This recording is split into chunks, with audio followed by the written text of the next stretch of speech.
In today's video, we are looking at the nightmare that is Beta.sam.gov.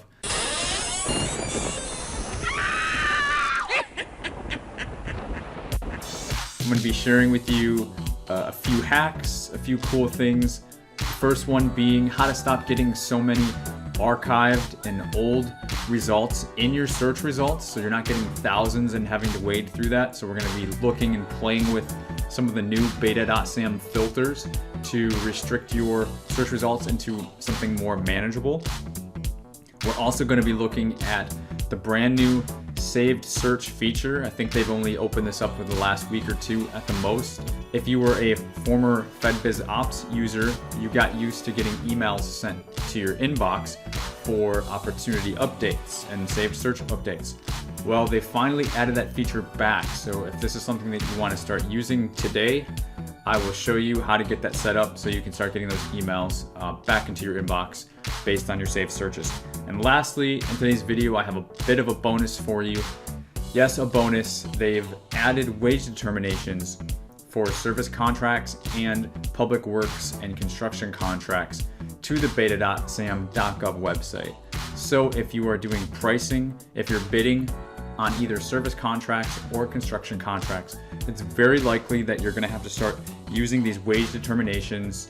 If you haven't been using them in the past, you want to take a look at and see what I mean, because maybe it wasn't applied to you, or maybe it doesn't apply to you, but more than likely it does, and they now have housed that under the new Beta.sam.gov website. So I'm going to show you both sets of wage determinations for service and specifically construction contracts. So if any of that sounds good to you, stay with me and let's get started with today's video.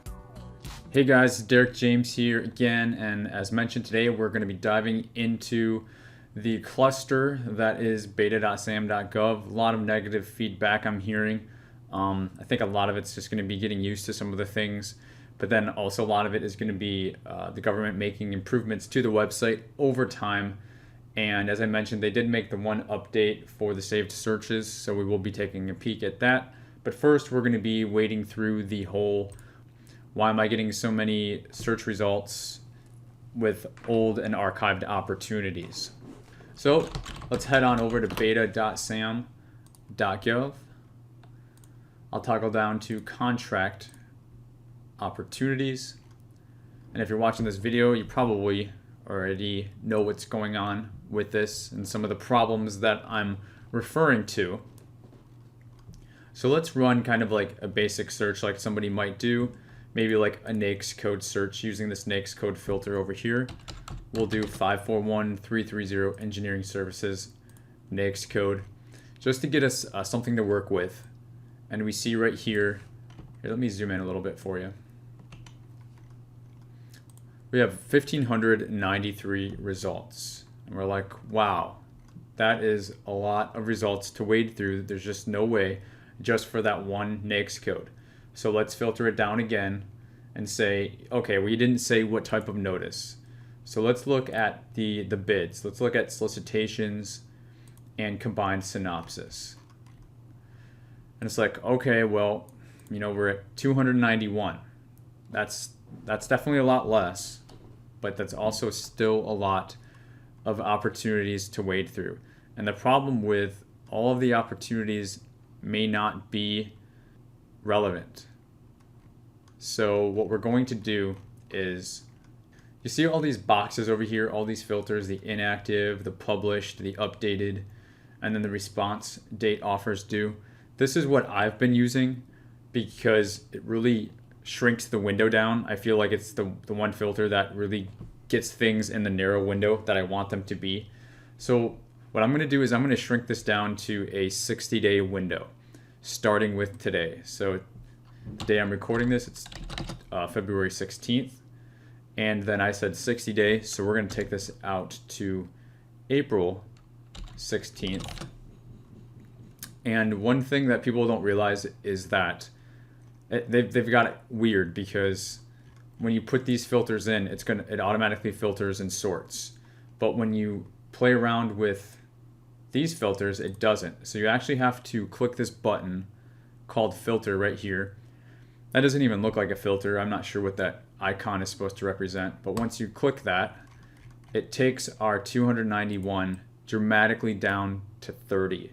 So if we're looking at the next 60 days and there's only 30 and we had 291, that means we were looking at a lot of old opportunities in that list, right? So that's what I'm kind of sharing with people since the new Beta.sam.gov has transitioned over to use the response date offers due filter, because it's putting you in the operating mindset of, okay, this is due March 2nd, this is due February 27th. You know, if you're working on bids, you're working on things that are between a couple weeks out and a couple months out most of the time. You're certainly not looking at old opportunities, and it's unlikely that you're actively working on something that's not due for another 6 months or you know, some long-term time frame. So that's one of the hacks that I've been using, is to really narrow my search results with this response date offers due filter. Because like I showed you, we already had the 541 NAICS code applied, and we put in solicitation and combined synopsis filter, and we were still getting like 291 opportunities to sort through, which, I'll be honest, I don't think that's a whole lot on the FedBizOps FBO system the way that things used to be, because you used to look at, you know, opportunities at 100 per page. So I could quickly scroll and skim through 100 at a time. I then scroll to the next page, another 100, and page 3, another 100. But with this, you're only looking at 10 to 15 opportunities. Yeah, it's showing 1 through 10 of 30 over 3 pages. So you have to click through 3 pages just to see 30 opportunities, to even see if it's something that you want to look at. And that's one of the things I miss about FedBizOps, is the visibility, because I could very quickly scroll through hundreds of opportunities and pick out the key ones that I wanted to and open them up in a new tab. And there's just no way to do that with the new Beta.sam. So I'm going to zoom out just one here. So that's the first thing that I wanted to show you guys. I'm leaning really heavy into this response date offers due, because it really reduces the window to a time that's manageable and a time that you really more than likely are probably operating within. So that is number one. Number two, I wanted to show you the brand new saved search option. So you do have to be logged in. I am actually logged in. So log into your Beta.sam if you're not, before you do this.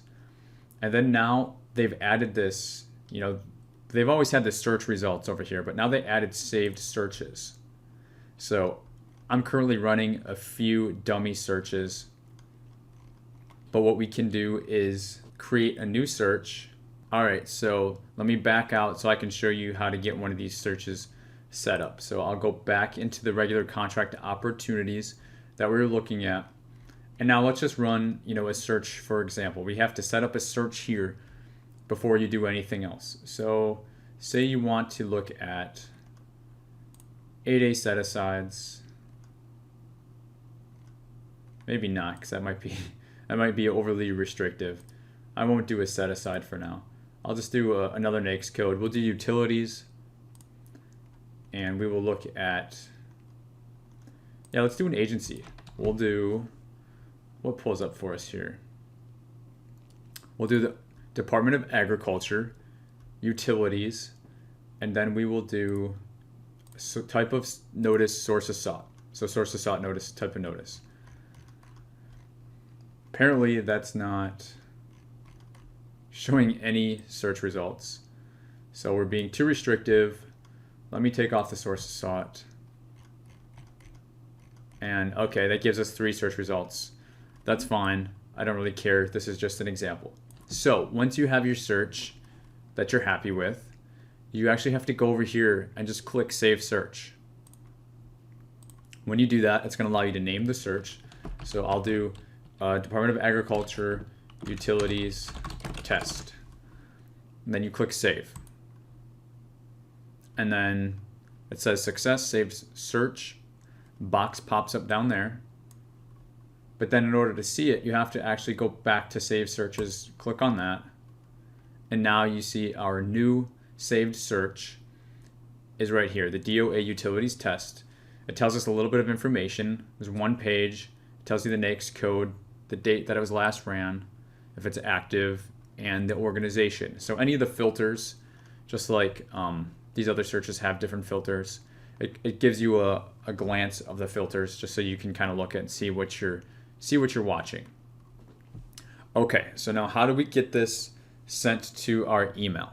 Well, remember when you created your Beta.sam.gov account, you have an email associated with that account. So that's the email that the searches are going to be sent to. If you click this Actions button, all it allows you to do is click Notify. When you click it, it says Success, updated successfully.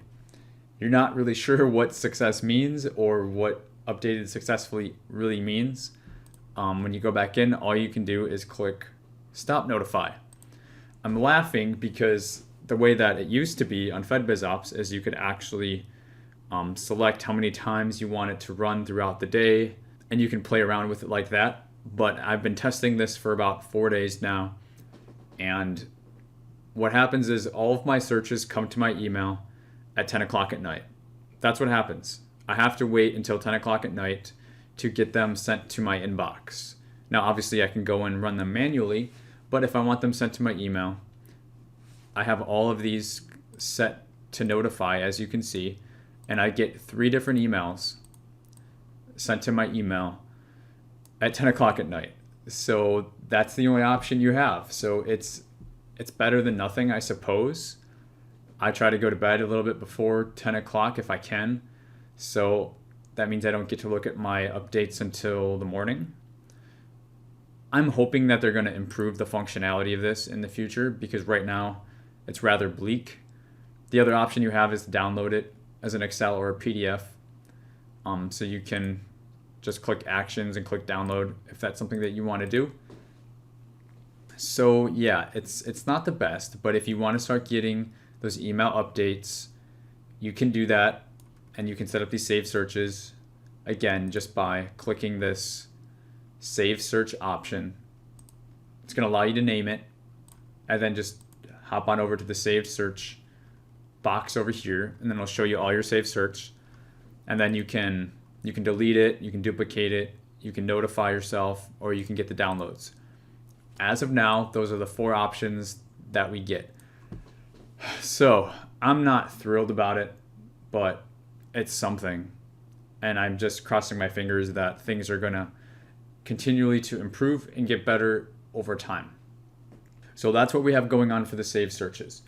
Now I want to move on to the bonus. The last thing that I promised I would share with you in this video is actually going to be in a different tab if you don't know. So instead of regularly going to the contract opportunities, we're going to scroll all the way to the bottom and go to wage determinations. If you need to use wage determinations, you're probably already using them. This is not a video on why you should or should not use wage determinations. You should probably already be educated in that. But if you don't know what a wage determination is, it's a minimum wage that must be paid for a certain type of contracts, mainly service and construction contracts. There are governing regulations called the Service Contract Act as well as the DavisBacon Act, which puts into effect these statutes that require you to pay these minimum amounts based on these 2 different acts. So I will go ahead and show you how to access these in case you're new or in case you're going to be bidding and doing pricing and these acts apply to the bids that you're working on. You need to make sure that you're paying them the minimum amount. And it's also going to tell you how much the health and welfare is that you have to pay into as well. You don't want to be missing things or leaving it out. So let's get started. I'll show you the Service Contract Act. This is for service-based contracts. So all I did was click on Service Contract Act, and then I'll select a state. Well, that didn't work. I'm in Michigan, so I'll do Michigan. Then you can, okay, I'm not sure what's happening here. This is freaking out. Michigan. It's not liking my Michigan, guys. Oh, there we go. I think you have to type it in a certain way. And then county, let's roll with Oakland County. As I'm doing this, you can see the search results are reducing and sorting themselves out. So I like that. Were these services previously performed under an SEOH contract? Well, I guess you can answer that as it applies to you. Were the employees subjected to a collective bargaining agreement? We'll just say no. The contract services to be performed listed in the drop down below as a non-standard service. Not sure exactly what that one means, but we will say yes. Okay, so if we click yes on that, it gives us some really wonky list that I'm kind of frozen by at the moment. Yeah, I don't think that was the right option to select. I don't think that was the right option to select. So we're going to say no, and it ends in an even or odd number depending, because this is what you should come down to. You should come down to with this one wage determination. So once you get there, this is what I wanted to show you ultimately. You can see this is a wage determination. It gives you these job occupation codes, the job title, and the rate. Most importantly, the rate. So this is, you can use Control F to search this. So this is searchable. And they've got a whole list of rates, and this is for services. You know, we have morticians, truck drivers, paralegals, CAD, firefighters, laborers, locksmiths, gunsmiths, air worker, forklift operator. So you can check this out on your own. I'm just letting you know this is here, and this is also telling me that there is a health and welfare contribution, there we go, of $4.54 per hour as a minimum employer contribution. And then there is this equal opportunity 13706 that may apply to you as well, which slightly reduces the health and welfare that you have to pay into as well. And they're saying this rate is only to be used when compensating for employees for performance on an SCA covered contract, covered also by an EO, paid sick leave for federal contractors. So no double dipping. They're also saying that your 2 weeks paid vacation after 1 year of service with a contractor, or 3 weeks after 5 years. So they're also saying here 2 weeks paid vacation for a contract employee after 1 year of service, or 3 weeks after 5 years of service, and 4 weeks after 15 years. And you have to actually honor this. So if an employee was a previous contractor for another company and they banked their 3 weeks, you have to honor that. They don't just start over because they're a new employee to you. You have to honor that as well. So then they also give us some additional information on some of these labor category special situations. So just letting you know that this is kind of how you go about finding a Service Contract Act, because they've included it in Beta.sam.gov. And so now I'll actually show you the DavisBacon again, and let's see if we can manage to type Michigan correctly. I don't know why it's so glitchy like that. All right, we'll do Oakland County again.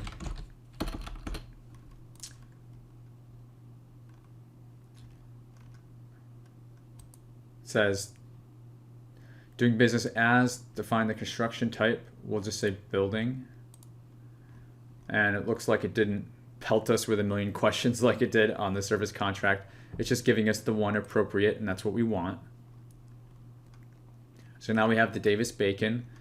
It's similar purpose. It's stating a minimum wage, and they're breaking down the different labor categories, like insulator, boilermaker, bricklayers, millwrights, electricians. You get the picture. They're also talking about the paid holidays, which are also the case for Service Contract Act, but they are listing the paid holidays that it's typically 10 paid holidays that apply to these type of to these type of labor categories.